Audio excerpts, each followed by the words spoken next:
Mos e çaj të papritur, të kam paralajmëruar prej muajsh. Prit, sulmet në zemër ndodhin papritur, apo jo? Jo, fillon me mua, indyra, kolesteroli, inflamacioni që po ndërtohen ngadalë brenda mureve të mia. Ndërsa bllokimi rritet, marr më pak oksigjen. Filloj të vuaj.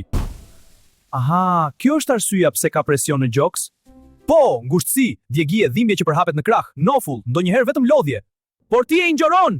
Ti thua se është nga stresi ose refluksi. Pra, ato nuk ishin simptomat e rastësishme. Po paralajmëronin? Një ditë pllaka shpërthen, formohet një mpiksje gjaku dhe qarkullimi e gjakut ndalet.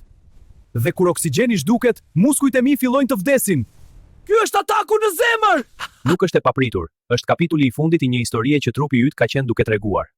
Kështu që kontrolloni tensionin e gjakut, ulni kolesterolin, lëvizni trupin tuaj, ndaloni duhanin. Nëse gjoksi ndihet ndryshe, më i rënd, më i shtrënguar, mos prit, kërko ndihmë.